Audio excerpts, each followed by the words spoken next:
Right. So, hello, welcome everyone. It's a pleasure to be here once again on Standpoint, which is a talk show organized by Law and Society Alliance. And this talk show essentially discusses global cross sectoral issues that significantly impact global security and Indian security in particular. And today, we have chosen a very interesting topic concerning India's most significant threat in our neighborhood, which is China, and which is a favorite subject of me personally and also our guest today.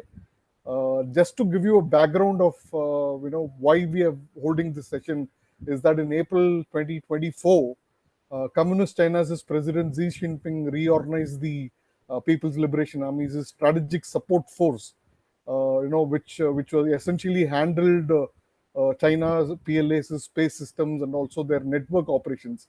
They called it as Space Division and Space Systems Division and the Network Systems Division. So we are trying to understand why a force, which is the Strategic Support Force, which was started just around 9 years ago, under the same president, Xi Jinping's tenure, as soon as he came over, took over the presidency and started these military reforms. Why has this been reorganized and why has it been reset? In fact, Xi Jinping has chosen to disband the SSF and create new divisions. So we'll be trying to understand why the SSF has been broken into three new forces, which are the Aerospace Force, the Cyber Force, and the Information Support Force, which are very three interesting futuristic warfare areas that he has chosen, or contemporary warfare areas, which is a very interesting development that we look at. So, and we will be trying to understand in this session what it means for China and its PLA specifically, and also what it really means for its immediate neighbor, which it looks at as the enemy, which is India, and also what it means for other nations in the Indo-Pacific region, specifically US and the South China Sea nations that are littoral nations that are there.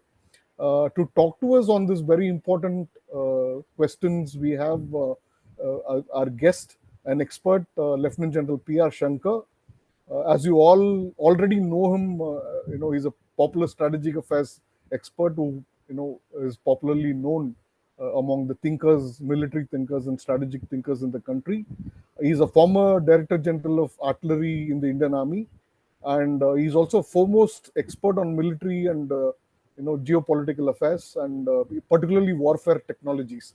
So he's actually the ideal person to talk about this subject, and he's also a professor in the Aerospace Technology Department of the IIT Madras, a very prestigious technology education in academic institution in the country. And interestingly, you all might already be watching some of his very popular and quite educative YouTube channel called as Gunner Shot. And I think he runs a website also on the same name. And I strongly recommend our viewers of Standpoint to go and visit Gunner Shot both on the YouTube and also his website, and search for more of Lieutenant General P.R. Shankar's work. He touches upon interesting topics, very unique topics, and it will be very educative if all of us go and take a look at it. In fact, I got inspired to do this program from one of his YouTube programs that he did on the SSF reorganization very recently, which is very interesting to go and study. I think I invited him to share some of his wisdom on this topic precisely because of that particular video that he did on Gunner Shot YouTube channel. Interestingly, General Shankar also wrote an analysis on the Chinese PLA's strategic support force very recently, just about earlier this year, for Eurasian Times, where I'm an executive editor. And I think you should also read that particular analysis to understand what he's talking to us about today. So none would have thought that things would change so drastically within a matter of months since he wrote an analysis. On a lighter side, did that analysis itself cause this reset? Of course, I'm joking. Actually, I'm joking. In fact, but yes, it does make us ponder what has happened. So let's dive into the subject right away. General Shankar, let me come to you first. You have done extensive research on the strategic support force.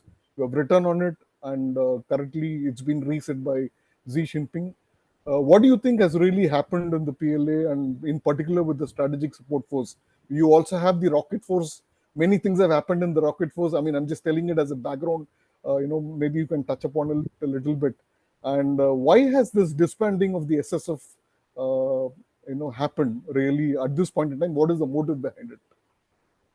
See, at the outset, I'd like to thank Mr. Bipindra for calling me on this show.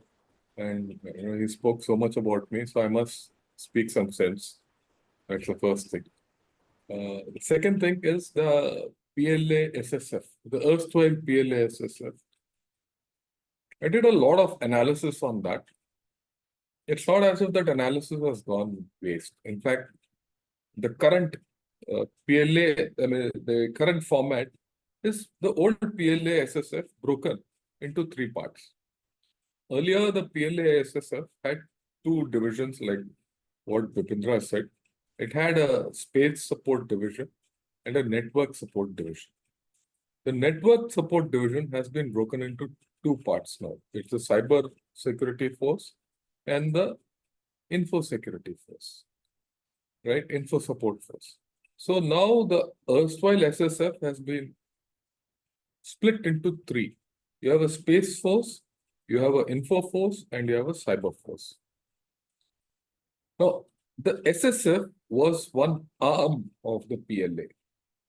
And as an arm of the PLA, it was serving everyone, the whole army, which I thought was a very efficient way of doing things. And, it was a pretty shadowy force and a very lethal force. In fact, that's the heading, shadowy and lethal. Why did Xi Jinping break it? Because you have to understand, information, cyber, and space have a tremendous umbilical connect. If this whole thing has been broken up and into its constituent pieces, then it means it is not technology, it is not operational systems, it is not anything, it's all political. You have to understand that in China, everything is political. If the politics don't gel, nothing gels. So the politics of the whole story. Now, when I analyzed the PLA strategic support force earlier, one of the conclusions in the analysis I said was, look, is this become too strong? The only problem with this force is it's too strong politically. It is so strong that it can be a threat internally to the CCP and Xi Jinping. And my guess is that's what it became, because it had too much information. And one man was controlling all this information. And at one point of time, if there was anyone who could pose a threat to Xi Jinping, it was this force. Right? Any communist system thrives on information. All information it needs to.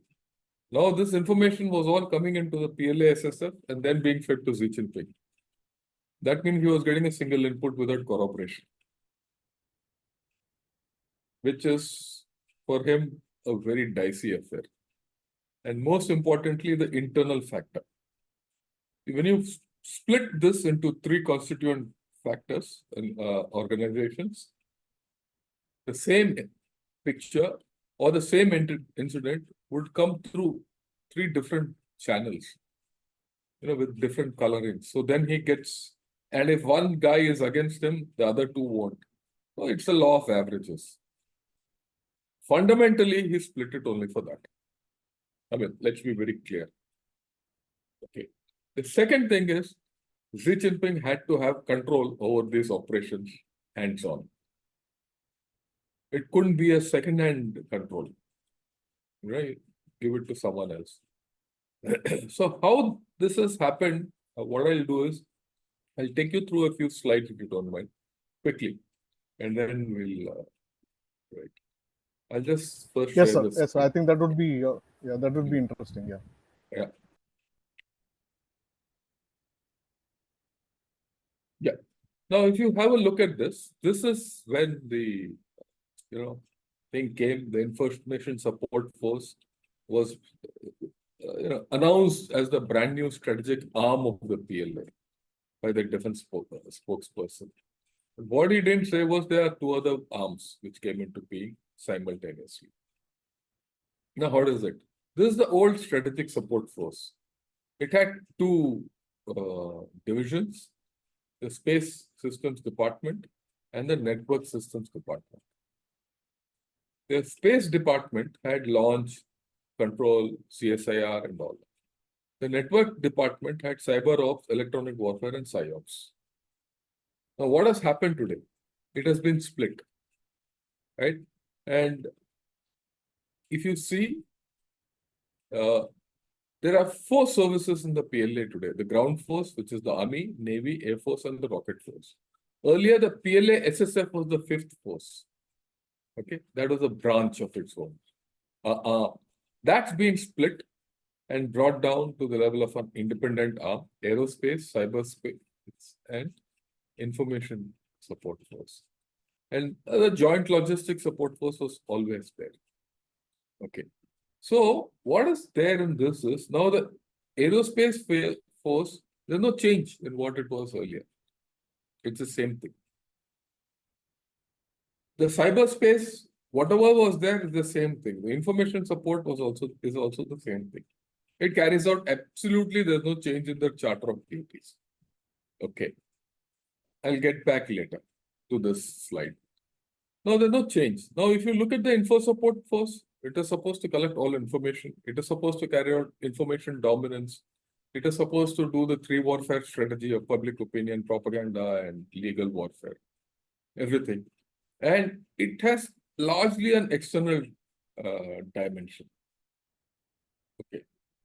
The cyber is solely based for network warfare against cyber networks, whatever it is. The space is on space, and Xi Jinping is investing a lot on space, so is putting there. But can any of these function without space, or space function without any of these? It doesn't. So Xi Jinping has broken synergy to get control. That's the important part of this whole story, so that there's no threat to his regime. That is the long and short of this. Now, what can we expect from this? Let's talk of the Space Support Force. The Space Support Force is now being remodeled the way America has modeled its Space Support Force. America has got a Space Force. Even Russia has a Space Force in some form. So they made a Space Force in this. What do? They do launching. They do space exploration. They provide the base space for other technical operations to carry on. They are the ones who also have the space-based platforms, whether they're space to space, space to Earth, or they assist the PLA RF also. Right? They give the base platforms. And China has a huge program that by 2030, about 6 years away, it wants to launch something like 26,000 satellites in the low Earth orbit, largely, and swarm space so that it has complete space dominance. So probably to that extent, they want to make a space force and let them concentrate on that separately. As far as the info force is concerned, look, as China expands its global footprint, it needs this information support force. It needs to continue with its propaganda and legal warfare systems, because wherever the Belt and Road has gone, there are problems. There are legal issues, the financial issues, and there has to be propaganda still to be carried on that China is their thing. So the info force is doing that. Cyber force is absolutely cyber network, nothing else. The next thing is, by downgrading the PLA SSF, Xi Jinping has to deal with only 4 department heads, or the 4 spaces: Army, Navy, Air Force, and the PLA RF. And this is the thing. Now, you mentioned that, there's been a lot of corruption and all that. There's corruption in this also. one of the reasons probably why this thing is there's been heavy corruption in the space. The space and the PLARF were hand in glove in many things.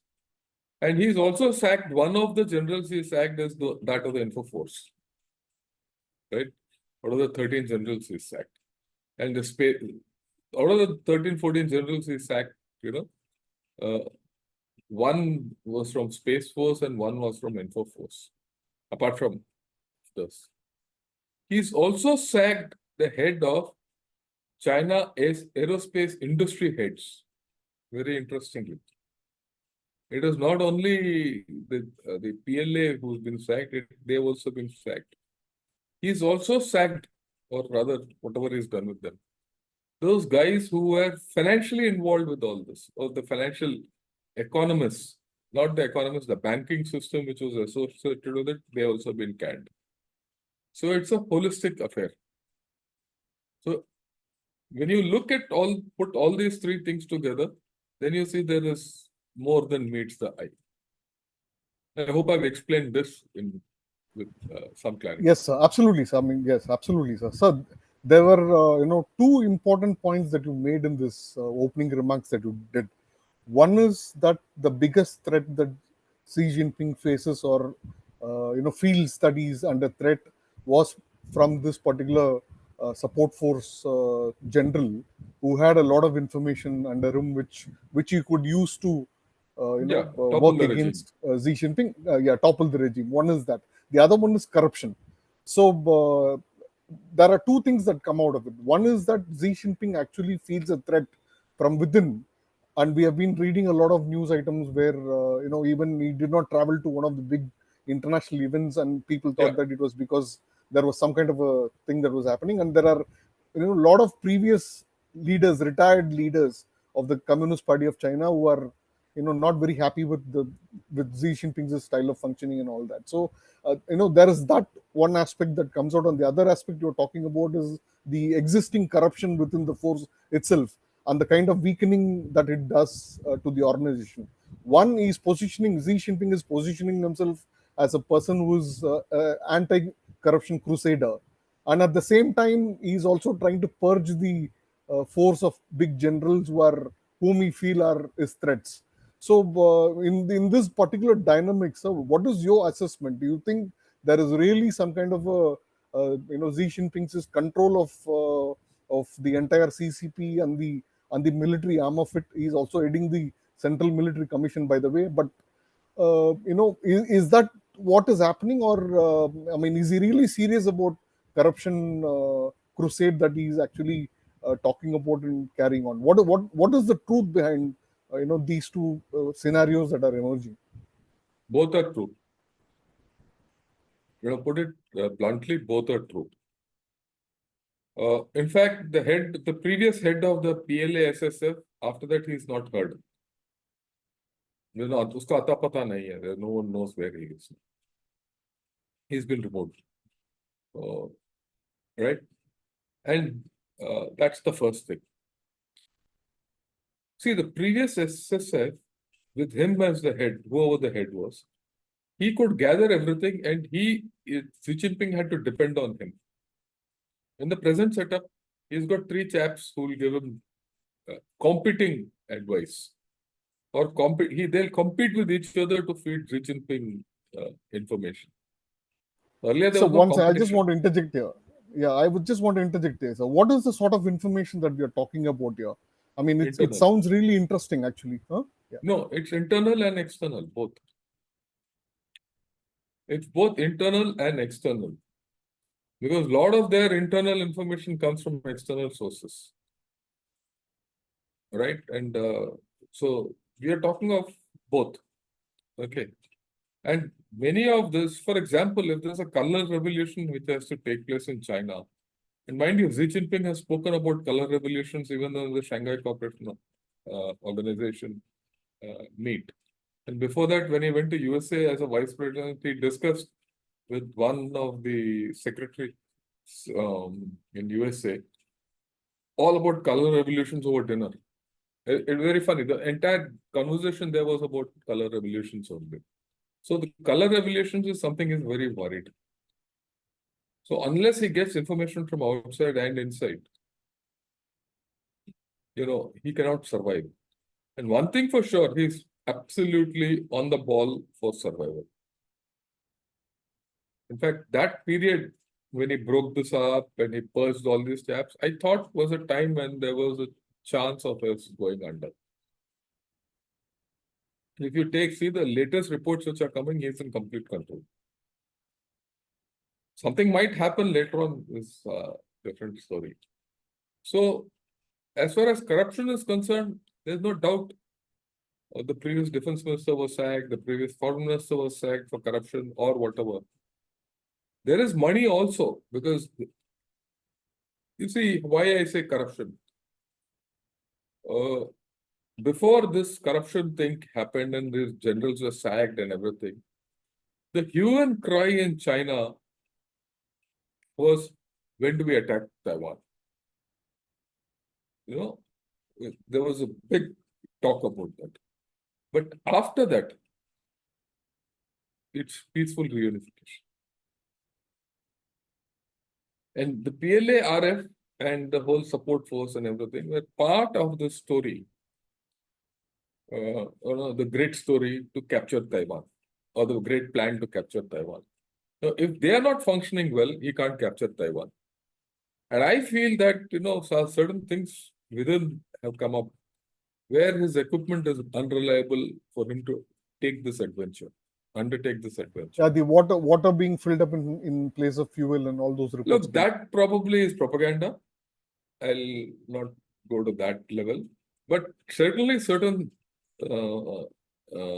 shortcomings have come to light. You also have to club it with the fact that 2 years back when Nancy Pelosi visited Taiwan, they did the missile firing. It is said that out of the 11 missiles which fired, a couple didn't go through well. Okay, they were duds. Also, this is on about 3 months back. This is on, in the public domain. That one DF-17 which was fired on the coast landed somewhere near Beijing. Yeah. This is on Twitter. I've seen a video of this. Right. Okay, and the entire apartment block got finished off. And they said it's a car explosion and all, but actually it's come out that the DF-17 went there. So there are problems in that support force, right? So if there are problems in that strategic support force, it puts doubt whether you can cross the Taiwan Strait and attack Taiwan. So it is from somewhere around that time that Taiwan operation has become from we'll annex it at any cost to now saying, okay, we'll do peaceful reunification about it. So there's a change in the shift, the tone regarding Taiwan, one. And he's now, all these chaps are out of the equation, so he's a little more relaxed. The fact that he's in full control. Day before yesterday, I read a report in South China Morning Post where someone has interviewed him and had a word with him. Not interviewed, discussed something with him. He's a noted economist, I'm forgetting his name. He was from Harvard. And he felt that Xi Jinping is in full control. He'd met Xi Jinping earlier. So, all this, when you put together, to me, it's very clear that the PLA-SSF was broken up, not because of any operational reasons, but because of the fact that it was not up to the task as per Xi Jinping's assessment. And there was corruption. And of course, there was threat to his own survival. So all this put together. Yeah, I mean, corruption does kind of feed into the incapability of the rocket force itself. Yes. Yeah. Absolutely. So there are. I mean, I'm on this issue. I'm just going to ask you just 2 more questions and then move on to the SSF. One is, I mean, because there are a lot of interesting things that are coming out from what you're presenting right now. So one question that came to my mind is that what could be that information that the Information Network Systems Division General had, or what could be the potential information that could actually weaken Xi Jinping? Let's look at scenarios. What are the scenarios of information that this person had or could easily possess? Was it Xi Jinping's own personal corruption? Was his interpitude? What was it exactly? So, was he plotting Okay, against any of his own people? see, it's like this. Information is something, it's not necessary that he has information or no information. Lack of information is a problem. If I withhold information given to Xi Jinping, then Xi Jinping is forced to take a wrong decision. Or if I have uh, information which is inimical to Xi Jinping, then Xi Jinping is subject to blackmail or he's under threat. So it could be anything. And my way of looking at it is, it's probable that Xi Jinping was being withheld information from, so that he takes a wrong decision. If he takes a wrong decision, then the outcomes are bad. And if the outcomes are bad, he is in bad light and he can be then thrown out. So, these types are devious. Any of this autocratic system is devious. And if you see, we want to see how devious the system is, how lying they are. I mean, they constantly lie. You can't take them for granted. And that is why a system which spies on itself, every day you have to look in your own mirror to convince that you are there. Otherwise, you're dead. This this is something which is hand me down from the Soviet system. The Soviet system was something similar. So nothing new, Yeah, right? it So is that's inherent how in it the is. communist system of It's governance. a Yeah. system, yeah. Yeah, so it's a, you also, Yeah. this will be the last subject because we Yeah, are yeah, no slightly problem. deviating from what we were discussing. No, no, no, But no I mean, problem. these are very interesting things that are Yeah. coming out. So that's why I want to.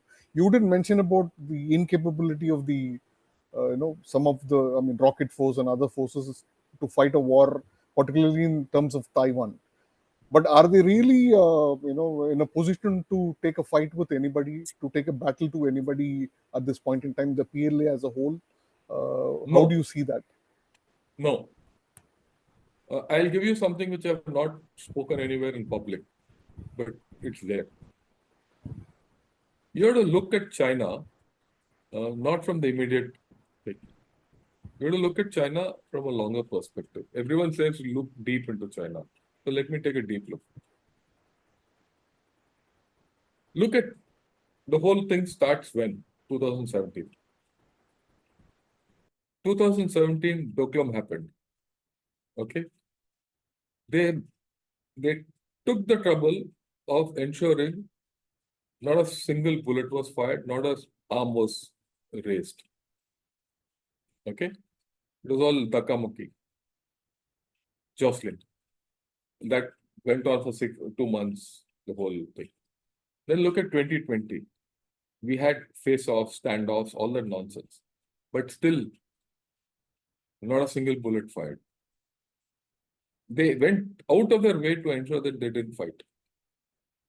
Okay? Come 2022, Yangtze. They came again, made an effort, and a lot of people came to dislodge their posts. They got beaten up, went back. Still, they didn't use their weapons. They're not prepared to fight. It gives you an indication of why. Okay, now if you think that is that, look at Taiwan. They've spoken so much, they changed their track on Taiwan. Okay, everyone knows that they're not capable of doing everything to go across to Taiwan. Look at what's happening in Philippines. Whatever is happening in Philippines, if you track it, for the past 8 months, there's been jostling. Boats have been bashing each other, water cannons being fired, militia boats coming and blocking Philippines. They're trying to tow away that Sierra Madra, which is stuck on the second Thomas Shoal. All those nonsense is happening. Yet, they have not taken that. They've not. China has not attacked Philippines even one bit. So if you see their complete thing for the past 4 years, they do a lot of things, but they don't fight. They're not prepared to get into a proper conflict. They're worried. Okay? Even when Nancy Pelosi went, they did firing. Every time something happens on Taiwan, they circle around Taiwan, you know, like a very mad bull, and nothing more they do. Why? You have to understand this, and then conflate it with what's happening in Ukraine. Ukraine, till the time Ukraine happened, everyone thought wars would be short and sweet and X, Y, Z. And if wars will not be fought kinetically, it will only be long distance warfare and cyber and all that. But what did Ukraine do? It said like, all this is nonsense. War is violent. People die. And you still need tanks. You need still guns. You need old-fashioned artillery. You need guts to go and fight. Okay. That changed. Now 2 years. No end to fighting. Look at what's happening in Gaza. There's absolute mayhem going on out there. Forget who's right or wrong, but there's no end in sight. It's likely to go on. Look at what happened between Israel and Iran. Long distance fight, very clear, nothing, no one will win. So Xi Jinping is learning all this. So he's suddenly realizing that I might have the greatest military power on earth, but I can't fight. And especially when, this is my theory, which I've written again in Eurasian Times, that, PLA has always 6 new things, if you remember. It has new recruits, it has new leaders, it has new equipment, it has new structures, it has new organizations, and it has a new philosophy all the time. Everything is new. Now you just think, you have an organization, right? Say in a system. Overnight you change that organization. Okay? If you change the way that system functions due to a change in organization, that system will start underperforming. That's natural, isn't it? Till that system stabilizes.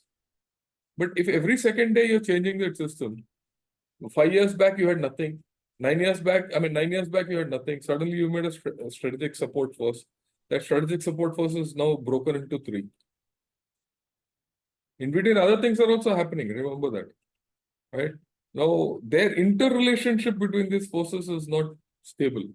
If that interrelationship at the macro level is not stable, you can't fight. If every second year your men are changing, you can't fight. They're not fit for fighting. You might have a big army, but you can't fight. If you don't have leaders, you can't fight. Military leaders, and they don't have. You keep sacking generals. How can the generals perform? Without generals, you think an army can perform? I mean, people have this misnomer कि general करता क्या है? General सोचता है. He thinks. And so if he cannot think, if there's no system to think, that army can't function. Good, bad, or ugly, that chap is there at the top as a general. He is the one who's to decide. Overnight, you change. I mean, I've been a general. Every time I've assumed a new appointment, it takes me 5 to 6 months to get into grid with what I'm doing. Right? So you keep sacking people. Every time you're changing the leadership, how can that system function well? Men are changing. Then you inject new equipment all of a sudden. Okay, you try a new shoe. Doesn't it pinch you first? Before it might look good, but it pinches you. It's an old story. So it's been given new roles. A lot of new roles are being given. So the whole thing is that PLA is a suspect organization. And that suspect organization, I mean, when I said all this, everyone said, yeah, this old fool is talking nonsense. But you look at it, what's happening on ground. If you connect all their activities from 2020 to now, and you connect all the going-ons in the PLA, you realize that they can't fight. If they can fight, he's not confident enough to fight. Yes, sir.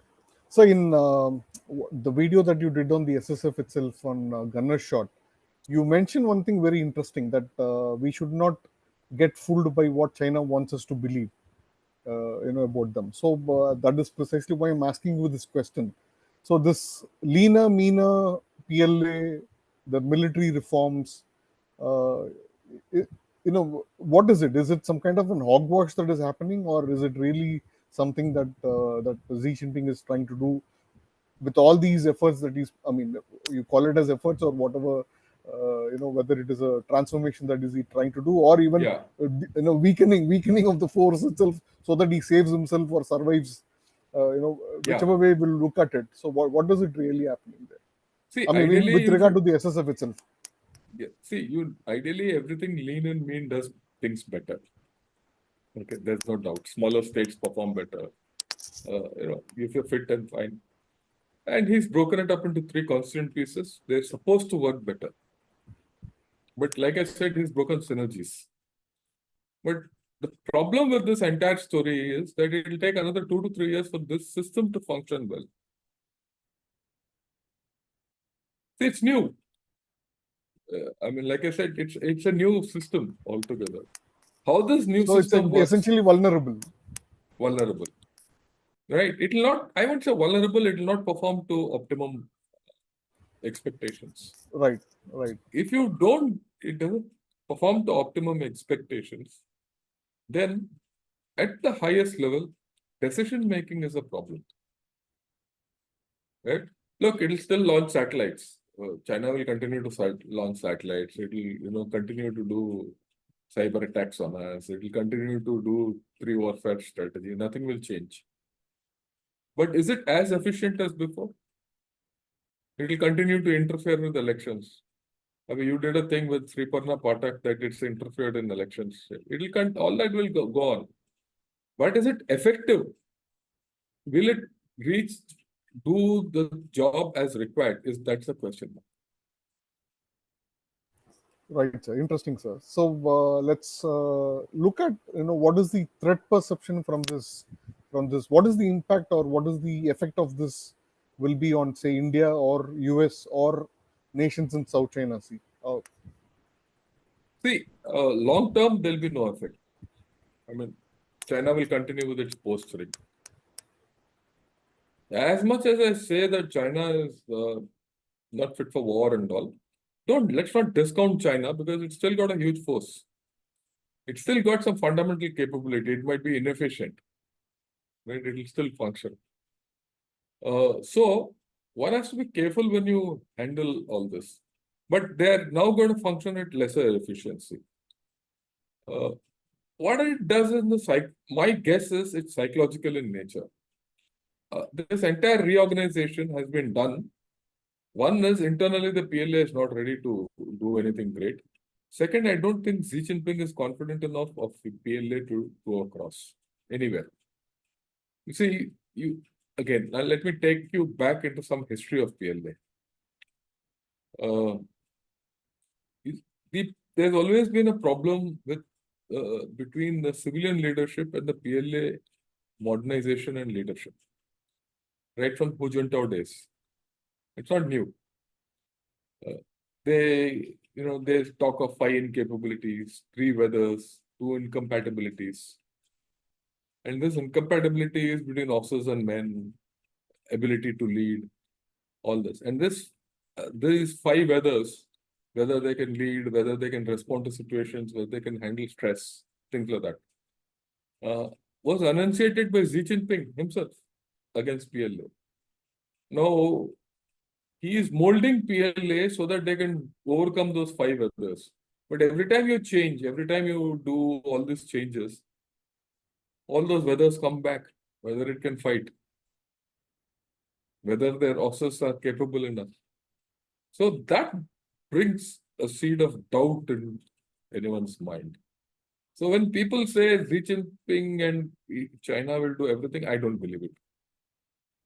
You have to read, minutely to understand that they psychologically this system is not prepared to fight. Because there's another issue connected with this is that They are not prepared to accept body bags. They don't tell how many people they have died in any conflict.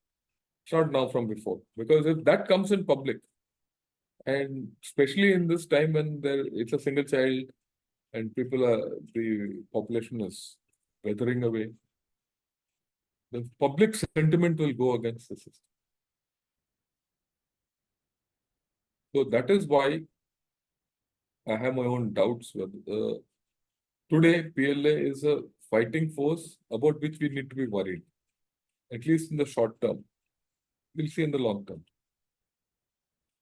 And that applies across the region, be it It applies across across the everyone, Pacific Ocean, South everywhere. China Sea, And or yeah, India. yeah. And that is why people are saying that PLA is not yet ready to cross Taiwan.